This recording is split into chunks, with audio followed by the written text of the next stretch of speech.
Hey guys, Noel here, and it is Monday night, and it is the bottom of the ninth inning with 2 outs in terms of the presidential election of 2024. And I gotta tell you, this has been a crazy presidential election. The Democrats changed their candidate halfway through. There were 2 assassination attempts. Donald Trump totally transformed the Republican Party. Obviously not single-handedly. I mean, he was chosen as the conduit by a diverse group of people to transform the Republican Party from the party of Dick Cheney and Mitt Romney and, the country club to kind of a more or less ragtag coalition of multiracial working class voters led by rogue warlord billionaires with eccentric personalities and independent-minded Democrats who were drummed out of their own mafia-style political party.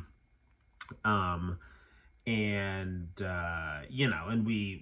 we really have gotten kind of like next level I guess hyper reality politics with the advent of Kamala Harris as just kind of this avatar for the political establishment. You've seen the counterattack of against the male silent majority, the kind of the blue-collar Archie Bunker style silent majority, and the counterattack to that is abortion-loving yuppie women with college degrees who loathe Donald Trump. By all accounts, the election's kind of in a 50-50 situation where anything can happen. There's a lot to talk about. I've talked a lot about this election on my live streams, but I wanted to do a video just the night before, just sharing my thoughts. So I'll just get into it. Like, long story short, I think Trump deserves to win. I think he is proven himself to be better qualified for this job than Kamala Harris, who has just been not good at every job that she's ever done. As a district attorney, she was petty and vindictive and cruel, jailing black men for minor drug offenses, extending their prison sentences, blocking death row evidence that could exonerate someone who's going to die,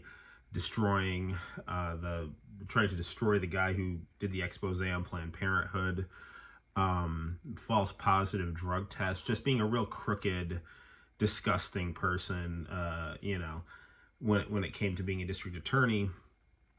And then once she found a way to take the back door into the vice presidency, she was in charge of, the border was like her responsibility, her project. That turned out to be a disaster.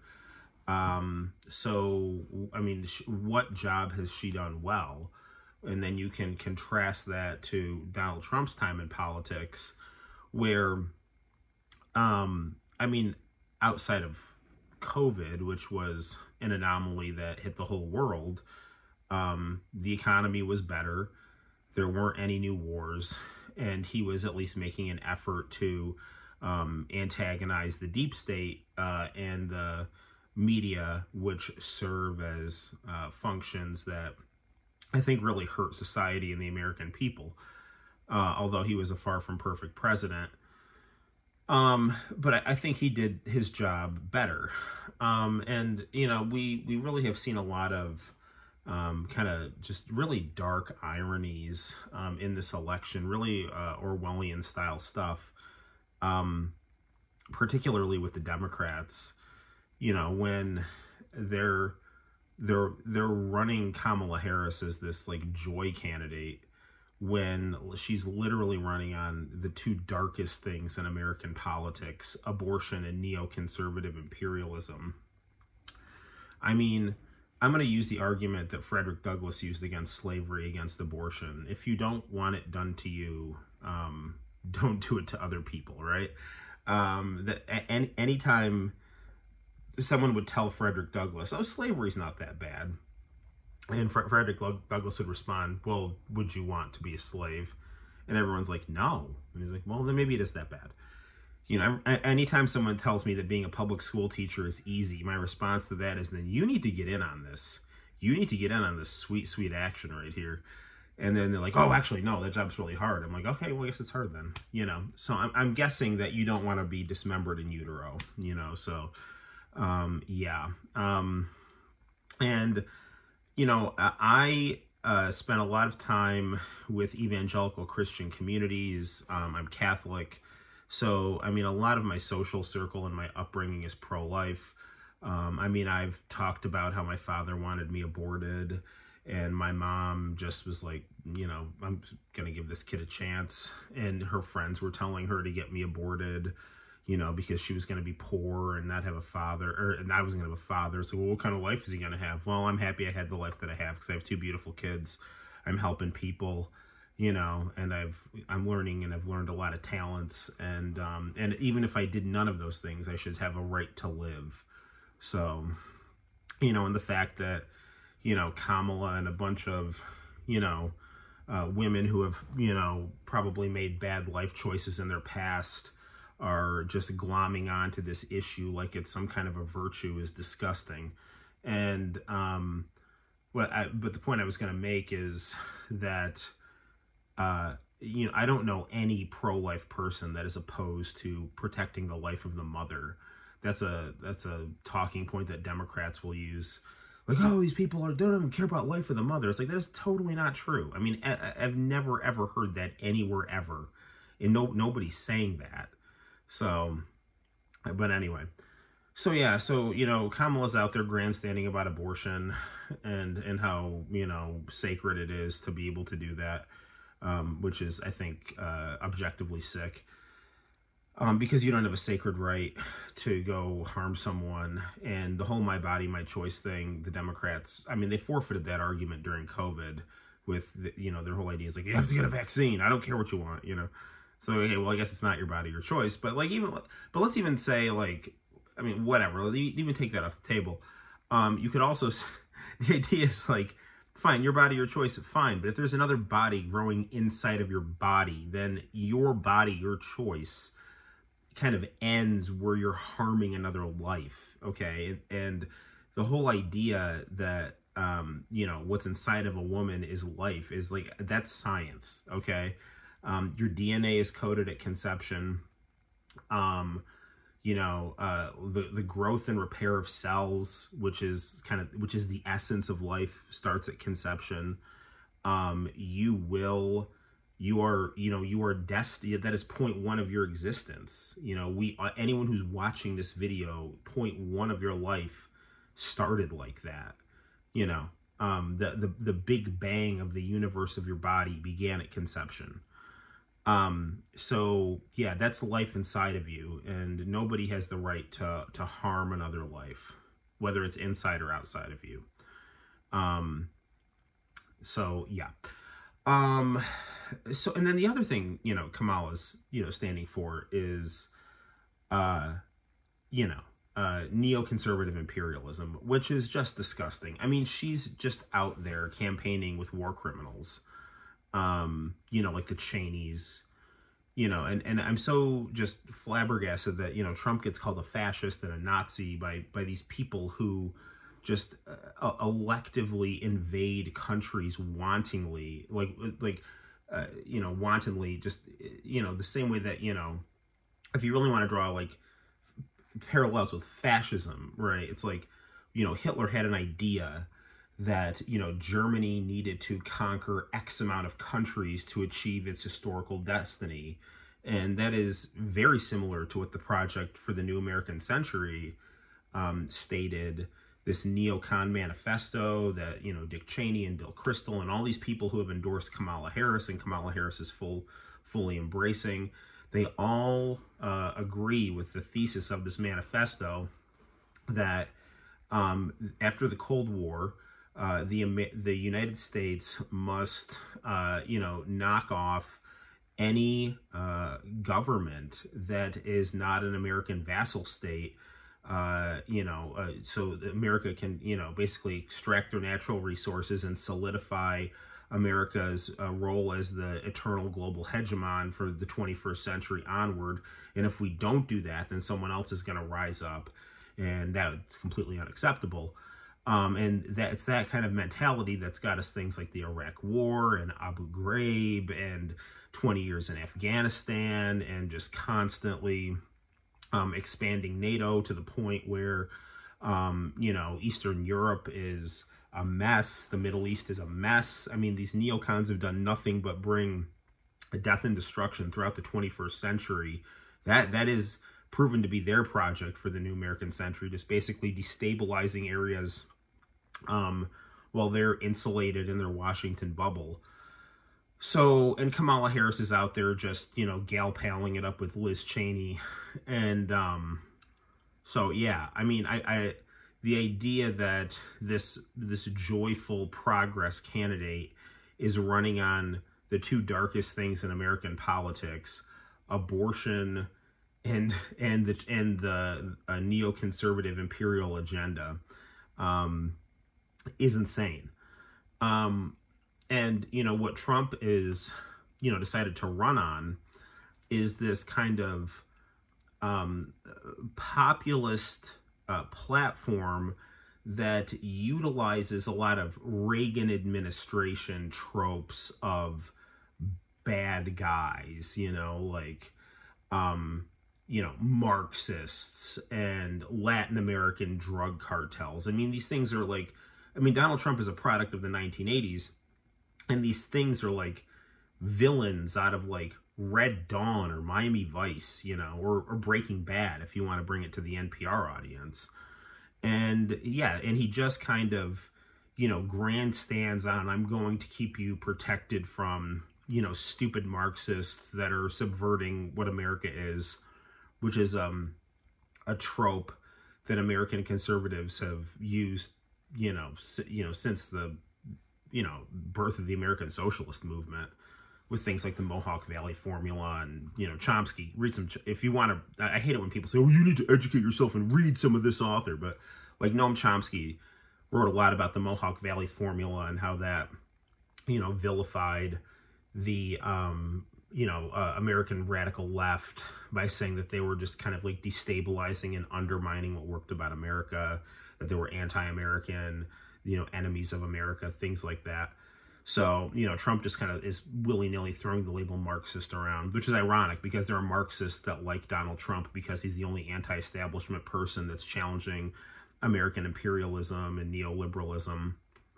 And actually, I think Kamala Harris's father kind of probably has a soft spot for Donald Trump, and he actually is a Marxist, although Kamala Harris is not a Marxist. She's a neoliberal, neoconservative avatar for the establishment, and just provides a brown face and a new gender to basically do its bidding.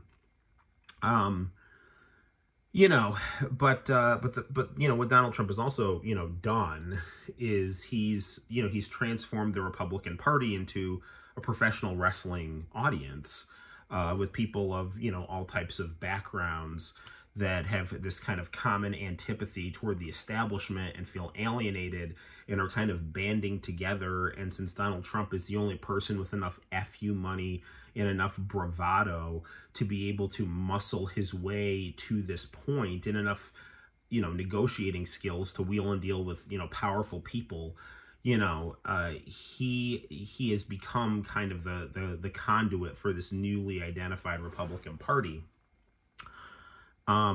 But, you know, here's what, I guess makes me nervous about this, election. If you're, you know, someone who wants Trump to win and has sympathies with the Republican Party, I'm afraid that, uh, suburban yuppie women who either really like abortion or the idea of being able to view abortion as some kind of mystical right that you have, you know, um, they're uh, they're highly mobilized, which I think is kind of sick. And then you have these other people of that same ilk who just hate Donald Trump to the point that they just don't care about anything else other than just stopping Donald Trump. It's like, if it means making a Cheney the defense secretary, you know what, they don't freaking care. Screw it, he has to be destroyed. He cannot exist. Like, that's their mentality. It's like they don't care about anything other than stopping Donald Trump with this kind of single-minded, just, rabid devotion toward this single goal of viewing Trump as a virus that must be destroyed, And so that alliance, I think, exists within, parts of rural America. And Trump has always depended on rural America to deliver his vote. So, I'm really afraid that people who are just, view themselves as either, kind of, they're kind of like sophomorically smart. They think they're smarter than they actually are. They think they're better than these mouth-breathing Trump voters, they're also in rural areas and can eat into the rural vote. And then you have these other people that are just, for lack of a better term, brainwashed by cable news, which is just full-throatedly and apoplectically just working for Kamala Harris, and just do it. And they view their role as, they're not about reporting news. It's like Donald Trump is viewed as like a foreign dictator that, must be stopped. I mean, the style of coverage that Donald Trump gets is somewhat analogous to the type of coverage that like Saddam Hussein would get when I was growing up. It's like, he's always the bad guy. Yes, he's doing something that's newsworthy and we have to cover it, but we always have to cover it in a way that shows that he's the villain, and we need to like buttress the forces of what we call good, and that is just what the media has done. And there's a lot of older people, or just people that want their biases reinforced, which is something that cuts in all directions, who, again, are present in rural areas. So, the only real hope that Donald Trump has is that, he has eaten into enough Black and Latino votes, in cities and things like that, that they're either not going to turn out for the Democrats or they're going to vote for him, but I just don't know if he's done enough of that. So, and the other thing that's scary is that, there's all this early voting, and you'll have people like Steve Bannon and all these other, all these like conservative YouTube channels who, I don't know if they're just telling people what they want to hear, or or they actually believe this, but they're like, our early voting numbers are so much better than they were in 2020. It's like, yeah, that's true, but do you have enough people to turn out on election day in the same proportion that you had in 2020? So it's one thing if you've upped your early voting numbers. It's another thing if you've upped your early voting numbers at the expense of your total election day turnout, So, yeah, I mean, if you've got extra votes on election day and people are, so you've like, gotten a bunch of new voters, upped your early voting, and now you're going to be able to replicate your election day turnout, that'd be awesome. But what I fear is that, what we're seeing now is just this, it's just going to be a proportionate trend going in of this, like 52% Democrat vote, where they've mobilized enough, abortion-loving, Trump-hating women to, swing this thing for Kamala, who is just, you know, just completely unqualified, and the Democrats have been, you know, totally underhanded with how they've done everything in terms of this presidential election. There's no democracy in the Democratic Party. You know, everything is done in, you know, smoke-filled rooms, and, you know, they sabotage anyone that, you know, goes against the agenda, from Bernie Sanders to Tulsi Gabbard to Bobby Kennedy Jr. You know, anyone who steps out of line must kneel or be destroyed. And then they have the gall to call, you know, Trump a dictator, you know, because, you know, like all dictators, you know, Trump is a victim of his own intelligence apparatus. Like all dictators, Trump is, you know, just wildly attacked through state media. And like all dictators, particularly of the Nazi persuasion, Trump is cartoonishly pro-Israel. So, I mean, but it just doesn't care. I mean, the Democrats, they're just to the point now where they just think, like, you know, fear-mongering and just not, and just having just a total detachment from the truth is the thing that they need to do to beat Trump. Because they need to mobilize their base, and their base, which is supposedly about love trumping hate, is, you know, one of the most hateful, apoplectic bases in American politics. So, you know, I'm sorry if this video is kind of partisan, and I'm not feeling confident at all about this, you know, election. I mean, you know, people are like, oh, hey, I mean, you got to turn out and vote. You got to turn out and vote. You got to turn out and vote. Yeah, for sure, 1,000%. But do the Republicans have the votes left to be able to win? I don't know. And I've pretty much just, and I always kind of just do this, I just always assume that the establishment is going to win. And I know that Trump is part of the establishment too, but he's part of a rival faction of the establishment that is more, that is, you know, and he is, this rival faction of the establishment is at least kind of for shaking things up a little, and Trump is independent-minded enough that he's viewed as a threat.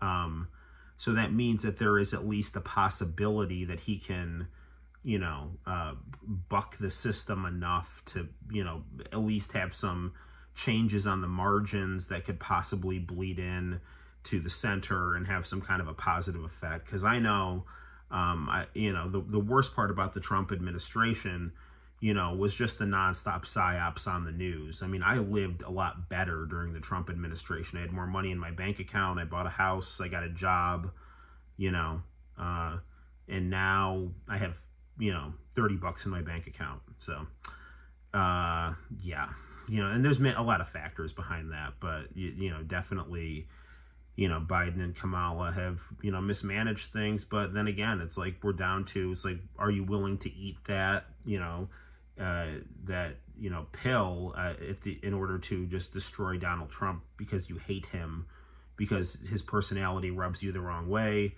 and you love abortion. So, I don't know. There's that.